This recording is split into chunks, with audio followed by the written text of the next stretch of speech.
Okay, we're back at Abu Sir now, and in this picture you can see what's left of the Pyramid of Yunus, and in the foreground some of the surviving parts of the causeway or ceremonial approach to it. The unique thing about this otherwise undistinguished pyramid is that it has in it, or under it, what is sometimes called the oldest written work in the history of literature. There is older writing surviving, but it's in the nature of bookkeeping and accounting rather than poetry and prose.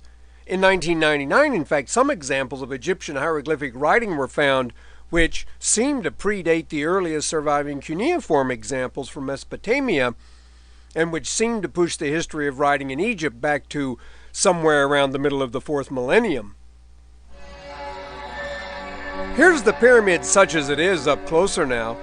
The literature on the walls in the chambers here consists of what is called the pyramid texts, and these are the earliest surviving versions of what comes to be known as the Egyptian Book of the Dead, copies of which were buried with the dead as sort of guidebooks to the hereafter.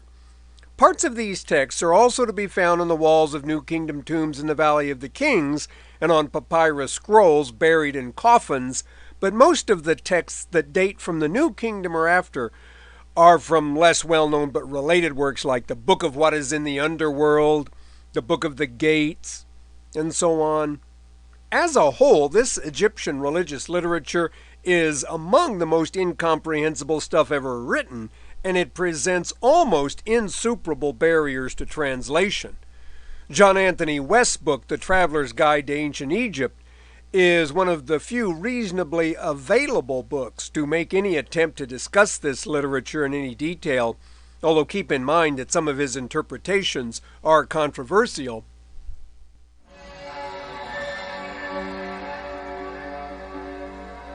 Here you can see the pyramid text now on the walls of the Tomb of Yunus, the date of which is about 2300 BC. One of the basic problems with translating this stuff is that an awful lot of the words have meanings that are context sensitive.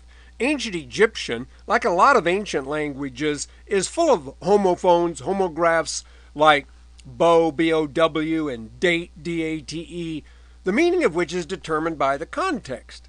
Then there is also the problem of determining when an expression is being used metaphorically and when it's being used, as it were, literally. And then there is just the fact that religious literature as a category, even when we speak the language in which it was written, can mean a lot of different things to different people. Even the devil can quote scripture to suit his purpose, after all.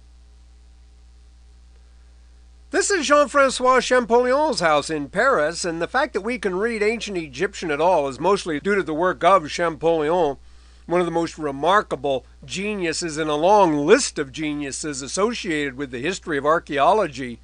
He translated the Bible from Hebrew into French when he was 12, and he was on the faculty of the University of Grenoble while still a teenager.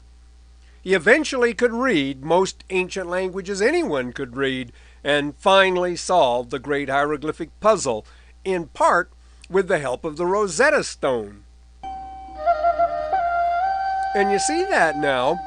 It was found about 1800 by a member of Napoleon's army then occupying Egypt, but ironically Champollion never saw it. When the English drove the French out a couple of years later, they confiscated it and took it back to London, where it's now in the British Museum. Champollion had to work from copies. The text consists of a decree issued by Ptolemy V in about 200 BC that is of little consequence except for the fact that it is written in 3 languages: Greek, Demotic or everyday Egyptian, and ancient Egyptian hieroglyphics. Demotic presented its own problems, which were largely solved by Thomas Young, who also contributed to the understanding of hieroglyphics, but it was Champollion who was to get the glory for being the first to really master the ancient Egyptian language. This is a copy of the Rosetta Stone that gives you a better idea of what the text looks like.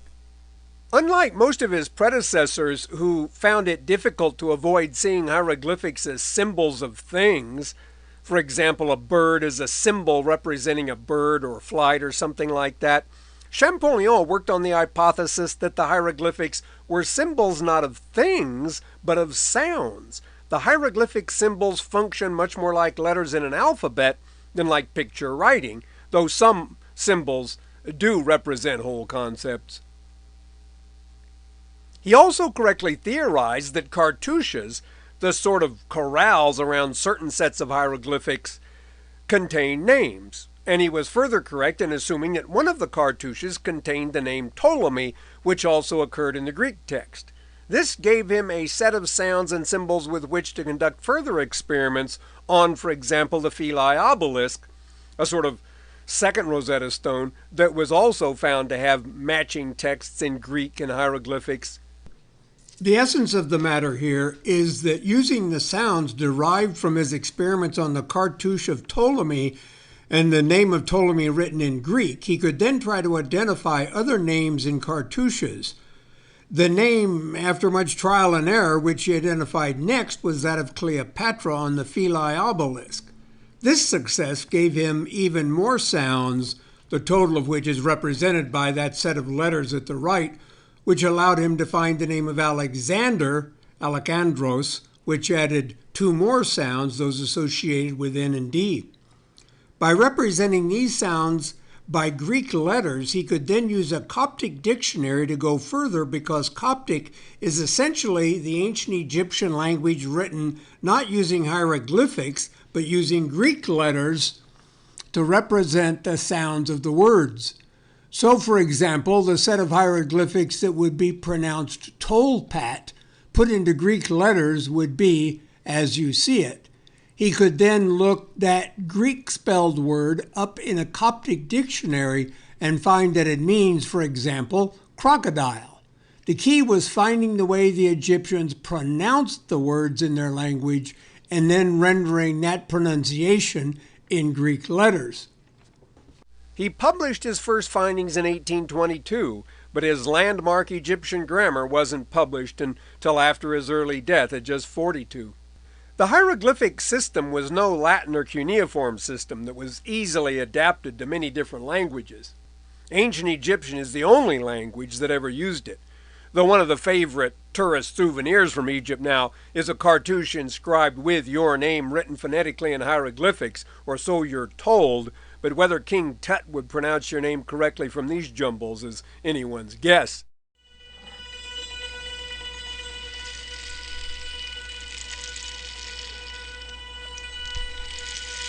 Here you can see papyrus growing along the Nile, though it's not as common as it once was. You don't have to go to Egypt to find it. It's grown widely around the East Bay as an ornamental plant. Papyrus is the origin of our word paper, and that's of course because the Egyptians made the world's first paper, or paper-like stuff anyway, from the pulp inside the stems of these plants. The paper was produced in a long roll or scroll called a volumen by the Romans, and that's the origin of our word volume. I mentioned the general obscurity of Egyptian religious literature, but occasionally something will really sound or look familiar. And one such thing is the weighing of the souls depicted on this papyrus scroll. In this picture, Anubis, usually called something like the god of embalming or the god of the dead, is overseeing the weighing of a soul in the shape of a heart. It's in the pan to the right. It's always looked suspiciously like a wine jug to me. It's being weighed against the feather of truth or fate in the pan on the left. This is very similar to depictions of St. Michael, overseeing the weighing of souls in Christian iconography. And of course, regardless of exactly how you interpret this, no one in either tradition wants to be, in effect, weighed in the balance and found wanting. The devilish Crocopotamus on the left was waiting to deal with those sinners who failed the test. Last week I mentioned how common it is to see scribes and writers in Egyptian art, and here's one of the most famous examples. This Old Kingdom scribe in the Louvre. And this guy's a sedentary fellow. He has a writer's body. And this kind of realism is almost always appealing in a work of art, especially maybe when it comes from a tradition that's so famous for idealization and for the colossal and the heroic. A lot of Egyptian literature is much easier to make sense of, too, than the Book of the Dead. A lot of it's put in the category of wisdom literature, sort of on the model of such Old Testament books as Proverbs and Ecclesiastes. And speaking of papyrus, an Old Kingdom work called the Instruction of Ptahhotep is sometimes considered the oldest book in the world, although it's actually a papyrus scroll made around 2400 BC. It's written in hieratic, which, like the Demotic of the Rosetta Stone, is a simplified form of hieroglyphics. Its advice is still useful. Here's part of what Ptahhotep says. If thou art one of those sitting at the table of one greater than thyself, eat what he serves. Let thy face be cast down until he addresses thee, and thou shouldst speak only when he addresses thee. Laugh after he laughs, and it will please his heart. If thou art a man of standing, thou shouldst found a household, and love thy wife at home as is fitting. Feed her well, and let her buy plenty of clothes. Thou shouldst not contend with her at law, but keep her far from gaining control. Let her heart be soothed by thy money. This is a relief from the tomb of his son, Akhtihotep. And again, it's the sort of genre-quality realism that makes it memorable. Writing is also the subject here, one of them anyway, and the way the scribe sticks his writing reeds behind his ear, the way we would stick a pencil there, makes ancient Egyptians suddenly seem a lot more like us than they might in their more monumental art.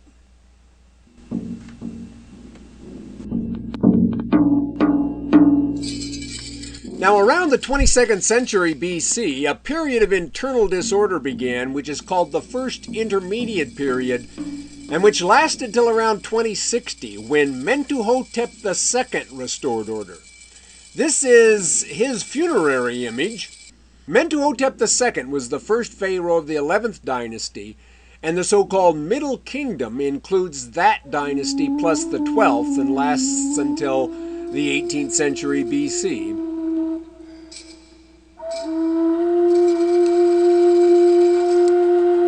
This is the ruin of the temple of Mentuhotep II at Luxor. Some big changes in Egyptian civilization are evident at the outset of this period. For one thing, since Mentuhotep was from Thebes, it became the new de facto capital of Egypt, some 500 miles up the Nile from Memphis. The Old Kingdom headquarters at the edge of the delta. Thebes and Luxor are respectively the Greek and Arabic names for essentially the same place. Scholars aren't consistent about this, but the area on the east side of the Nile is usually referred to as Luxor, and the area on the west side is called Thebes, but sometimes the names Thebes and Luxor are used to refer to the whole area. With the start of the Middle Kingdom, the pyramid is definitely passé as a tombstone, and this is another big change. Pharaohs are now to be buried underground in deep shaft tombs. During the New Kingdom, these tombs will be beyond the hills along the west side of the Nile at Luxor, with funerary temples for the deceased on the east side of the hills. Mentuhotep, however, was apparently buried here on the east side of the hills beneath his temple, a kind of columned hall on a platform that bore some resemblance to the famous temple of Hatshepsut near it, which we'll see later. The Middle Kingdom is far less well represented by spectacular remains than either the Old Kingdom before it or the New Kingdom after it, and these ruins are among the few such things surviving from the period.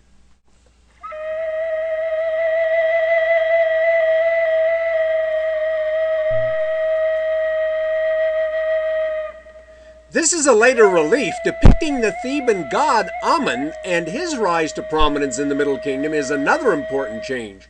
Amun had been just a kind of local Theban goose-headed godling during the Old Kingdom, but when Thebes became the capital, he became more important also.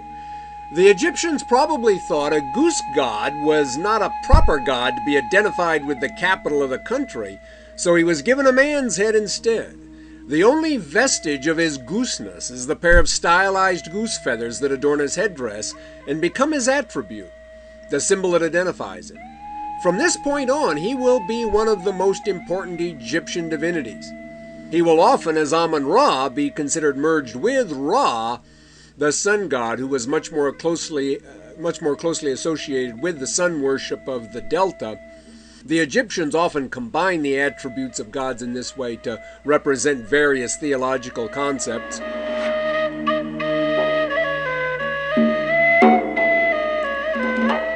Most of the Middle Kingdom painting that survives is on the walls of the rock-cut tombs on the east bank of the Nile at Beni Hassan, about halfway between Thebes and the Delta. Art historians point out that there's a greater suggestion of the third dimension in these paintings than in most Old Kingdom paintings.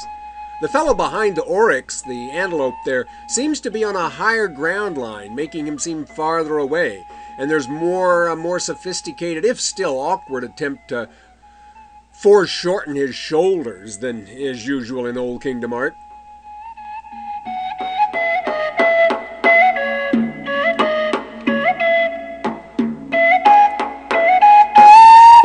This is the so-called shrine or kiosk or pavilion of Sesostris I, which is the oldest part of the temple complex at Karnak on the east bank at Luxor. It's the only surviving reconstructed Middle Kingdom building, and it survives only because of the enormous efforts of archaeologists who dug out the parts of it from where they'd been used as fill in a pylon of Amenhotep III at Karnak.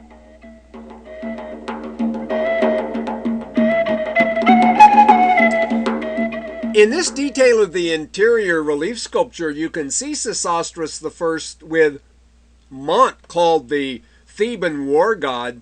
Mont is holding out to Sesostris the Ankh, usually called the symbol of life, but it also functions as what could be called a letter in the Egyptian alphabet, as in that name Tutankhamun. Kenneth Clark calls these the finest hieroglyphics in Egypt. This is an interesting portrait of the 12th dynasty pharaoh Sesostris III. Again, one of the few such things surviving from the Middle Kingdom. He looks worried and very unlike His Serene Highness Khafre we saw last time in the Egyptian Museum. Sesostris III was one of the last pharaohs of the Middle Kingdom, and around 1750 BC, the so-called Second Intermediate Period began, and Egypt again was without central control for about another 200 years.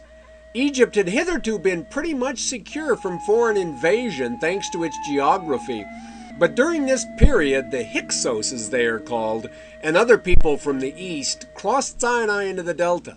The word Hyksos is sometimes translated foreign hill people or colloquially as hillbillies, but we really know very little about them. Some think it was at this time, too, that the Hebrews may have entered Egypt, if you're thinking of putting Genesis into an historical context. This would seem like about the right date for that event, anyway.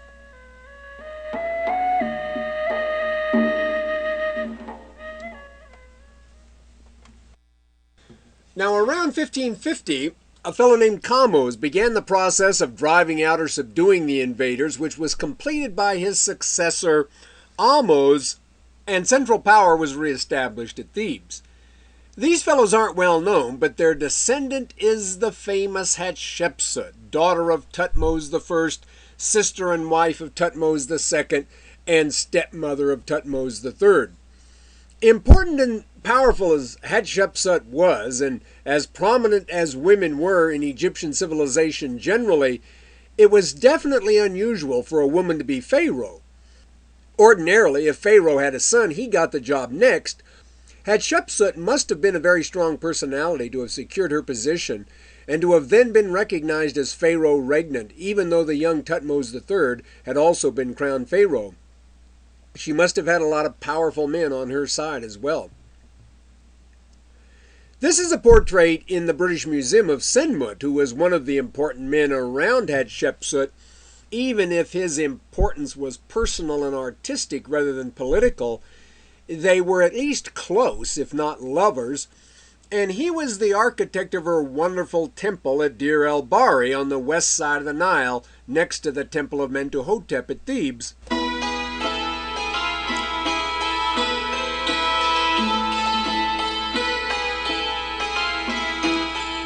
Her father, Thutmose I, was the first pharaoh to be buried beyond these cliffs to the west in the Valley of the Kings, and this precedent was followed until the end of the New Kingdom. Mortuary temples like Hatshepsut's here were erected on the east side of the cliffs, far from the actual tombs.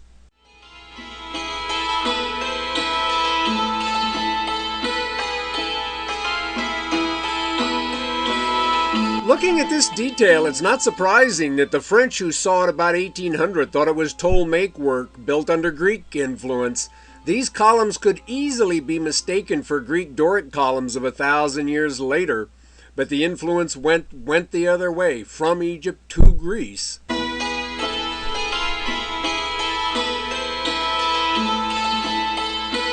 The traditional view is that after Hatshepsut's death, when her stepson Thutmose III was able to take full control, he vandalized her images and inscriptions. Here are the symbols of Egypt. The vulture for Upper Egypt and the cobra for Lower Egypt remain, but presumably Hatshepsut was depicted below. There are, however, some prominent images of her still surviving in her temple as well as elsewhere, and this, like much else here, is puzzling. Here you see Thutmose III in his stepmother Hatshepsut's temple, Deir el-Bahari. He's in front of the god called Sokar, sometimes referred to as the guardian of the gates of the underworld. We do know that Thutmose III did go on some military expeditions while his stepmother was apparently acting pharaoh, but he was undoubtedly anxious to get his hands on real power and resented her assumption of pharaonic authority and had a motive for attacking her monuments. Certainly many of his fellow Egyptians thought they had one as well. Hatshepsut is, for example, left out of the Abydos king list, the earliest surviving chronology of Egyptian royalty. Although her name did survive, she is referred to by Manetho, and he says she reigned 22 years. Perhaps the images were at least in part scratched out by some later, presumably misogynistic vandal. The bottom line is that we again have a set of circumstances in ancient Egypt for which we really have no good overall explanation. His biggest military campaign came after Hatshepsut's death, when he became the first pharaoh to lead a really large army east across Sinai. His success in this campaign has led him to be called things like the first Napoleon, or sometimes the first imperialist. At Megiddo in northwestern Israel, he fought his main battle of the campaign against a coalition of Hurrians, Mitannians, and other Near Eastern people. This is the first recorded battle at a spot which will become famous for battles, so famous that it is not surprising to have St. John tell us that this is where the climactic battle in human history will occur, at Armageddon. The Arab expression for it is Har Megiddo.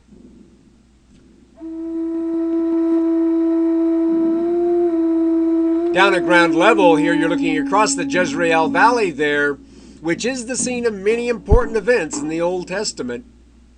Thutmose III went all the way to the Euphrates with his conquests and established an empire that would last for about 3 generations.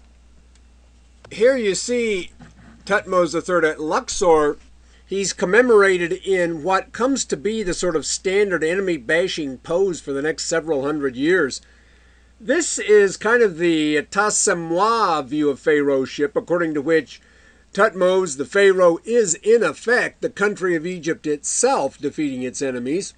Some profess to see something a little more spiritual than just political aggrandizement in this, something like the moral of the fight in Greek mythology between the Lapiths and Centaurs. Pharaoh, according to this view, would be appearing in the role of the Lapiths and would be seen as representing the civilized and rational, defeating the barbaric and mindless. This would raise the work of art above the level of just ordinary macho posturing, where, however, it seems to most to belong.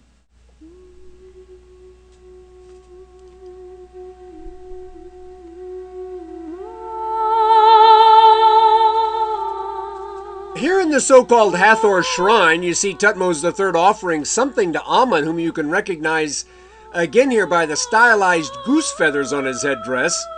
And that's a neat trick Thutmose is pulling off as he pours out his offering. Probably only a pharaoh with a lot of training could do that.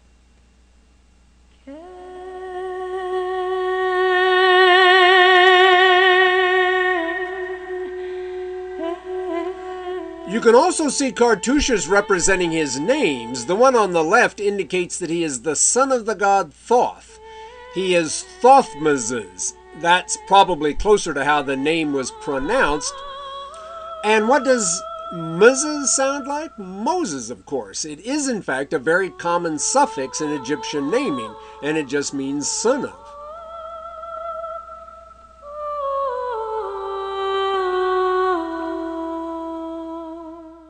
This is a portrait of Thutmose III in the Luxor Museum. It seems to me that the oval shape of the human face, combined with the so-called beard of Osiris, a scene worn mostly by deceased pharaohs or when they're talking with a god, and the line of the shoulders accentuated by the folds in the lappets of the headdress, suggest the look of the Ankh.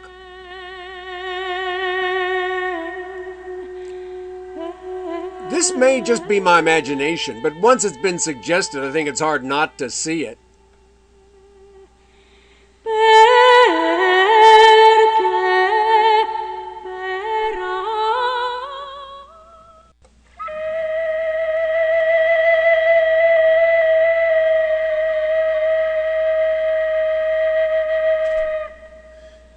This is the Temple of Amun at Luxor now. For a couple of generations then, after Thutmose III, the Egyptians had a sort of empire, stretching across Sinai to the Euphrates. But Amenhotep III, called Amenhotep the Magnificent by Breasted, is said to have been less interested in foreign domination and more interested in colossal building projects. The most famous surviving evidence for this interest is the part of the Temple of Amun at Luxor here which he built. Like many Egyptian temple complexes, this one took generations to complete, and we'll hear more about it next week when we get to Ramses II and his part in it.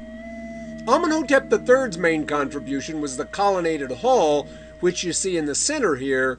It was walled in, part of the wall still survives to the left of the columns, and roofed over, so that the only light admitted would have come through the rectangular openings at the tops of the columns.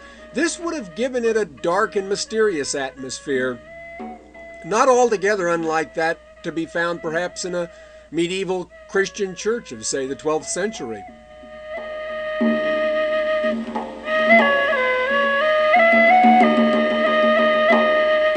Here's the colonnade now from ground level, and it does resemble certainly the general setup of the nave of a Romanesque church. The light would come in at what would be the clerestory level in such a church. The resemblance may not be exact, but temples like this really do look as much like Christian churches of the Middle Ages as almost any Greek or Roman buildings.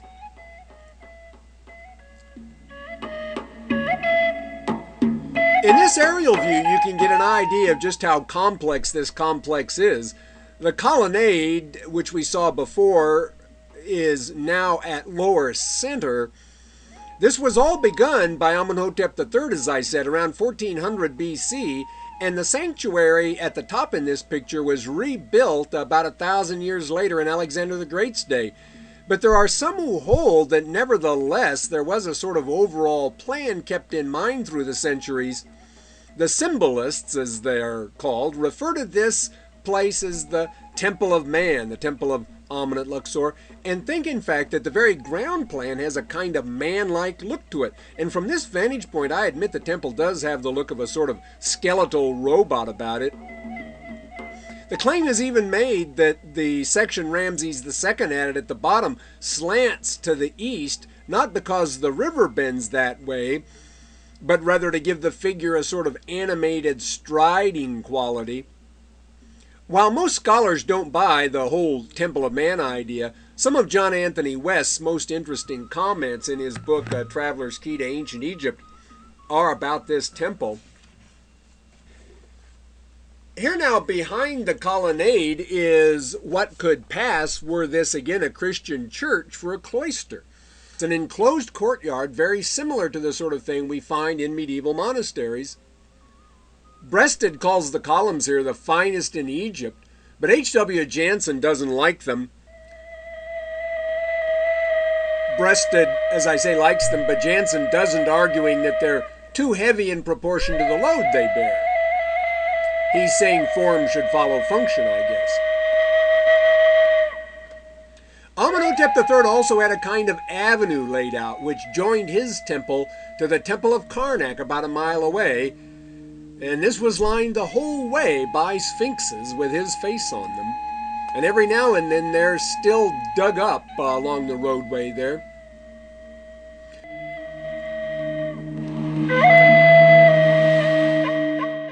This is what's left of the former palace of Amenhotep III on the left, the west bank of the Thebes Luxor complex. It might surprise you that we've yet to see anything that might be called the Versailles of ancient Egypt, but the Egyptians devoted far more effort to religious architecture in the largest sense than to what was purely secular. Currently, there is a large archaeological effort going on to excavate what remains of the funerary temple of Amenhotep III, and you get an aerial glimpse of that site also on the west bank of the Nile here. The most famous things associated with it are the so-called Colossi of Memnon, which you can see at the left.